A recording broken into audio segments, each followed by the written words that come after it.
The story of the Bible begins in a place where heaven and earth are united as one, the Garden of Eden. And in that place, God installs his image, Adam and Eve, who will be God's royal priests and rule all creation on God's behalf. And this whole scenario is called God's blessing. But they're led astray by a deceptive creature, and they're exiled from the heaven on earth place and lose their job as royal priests, and humanity spirals down into violence.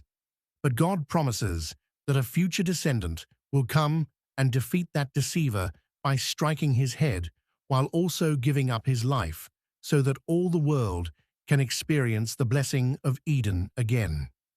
This promise is passed on to Abraham and his family, from whom this royal priest will come, and this family grows and becomes a large people.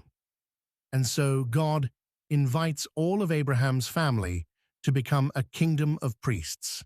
God will come and live among them in the tabernacle, and that's where Israel's priests will do their work. But that priesthood gets off to a horrible start. Yeah, and so when Israel eventually becomes a nation, their priesthood has become really corrupt, and so the people start asking for a king. And eventually, God raises up David, King David, and he's full of trust in Israel's God. In fact, with God's help, he defeats Israel's most powerful enemy, all without proper weapons and without an army. Now, not long after becoming king, David goes up into the high hills at the center of Israel's tribes, and he establishes a capital city, Jerusalem, otherwise known as Zion, or the City of David. And it's like a new Eden.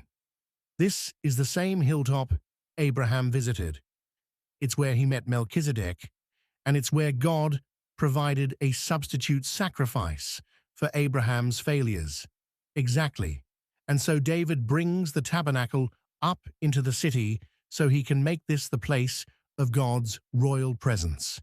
And during the inauguration, David's dancing with excitement. Not only that, he deliberately dresses like Israel's high priest. And once the tabernacle arrives, he offers a sacrifice and makes this huge feast for all of the people, and he blesses them. King David is acting like a new kind of priest. Yes, and God approves. In fact, in the next story, God promises that from David's line will come a king who will reign forever and build the ultimate new Eden, a temple for God's presence. David talks about this descendant to come in a poem we call Psalm 110. Yeah, David recalls God's promise that one of his descendants will rule at God's right hand. And he goes on to say that this future king will be a priest like Melchizedek. Yeah, Melchizedek, he's a priest king that even Abraham honored. Melchizedek's priesthood is older than Israel's priesthood. Exactly. But why can't David be that royal priest? Well, David was pretty amazing sometimes, but he also failed. He slept with the wife of one of his soldiers, and then, in order to hide the whole affair, he had that man killed. That's horrible. It is.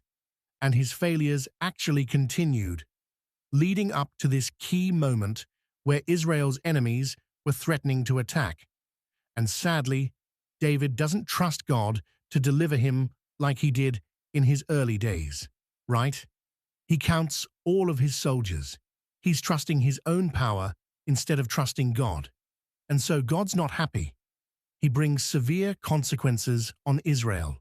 And David responds by surrendering to God and by offering his life as a substitute sacrifice on behalf of the people. That's like Moses, who offered himself for the sins of people.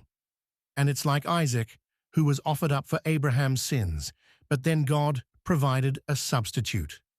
I see. So there is a pattern here, right? And it's this pattern that leads us to the story of Jesus. He claimed to be the promised royal priest that the story is pointing to, the one who will bring the blessings of Eden and restore humans to their lost calling, to fulfill God's promises to Abraham and David. and it's his story that we will look at next.